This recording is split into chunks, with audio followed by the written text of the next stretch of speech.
Alright, yan dito na naman yung kaulam. Pag-usapan at paksa natin ngayon tungkol sa darating ng summer kung paano lalabanan ang sobrang init ng panahon. Kasi ang iba pumupunta na ng mga resort, ng mga tawag dito, mga dagat, mga outing-outing para makapag-relax. Dahil sa sobrang init ng panahon. Pero yung mga walang pera, kasi mahal ang gasolina, mahal ang mabilihin.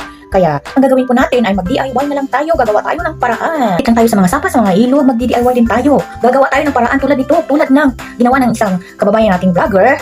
Haliat, samahan niyo akong panuorin kung paano ni Kapugi ginawa ang kanyang balon o paliguan na nasa tabi lamang ng isang ilog o sapa. Kaya, kayo, pag andyan kayo sa malapit lang sa sapa, ay pwede nyo rin itong gawin.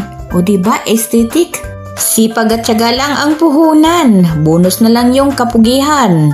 Yan ang sabi ni Kapugi. O diba, kung nanonood kayo sa kanyang vlog, sa FB, sa Facebook, panoorin nyo at follow nyo po si Kapugi. Kaya ang dami nyo matutunan. Lang tayo, what if kung gagawa tayo ng sarili nating paliguan? Sarili nating swimming pool? Kagaya ni ate, nasa gilid lang ng bahay nila, gumawa ng sarili niyang swimming pool. O diba, ang ganda? O di kaya kung may pera ka, na sobra-sobra, ayan, bumili ka na lang ng ganito, oh. Ilalagay mo lang sa tapat ng bahay. Enjoy na yung mga kasama mo sa buhay, yung mga bata na kikita mo. At hanggang dito na lang. Thank you for watching. Sana ay mag-subscribe kayo at nag-enjoy sa pinanood nyo.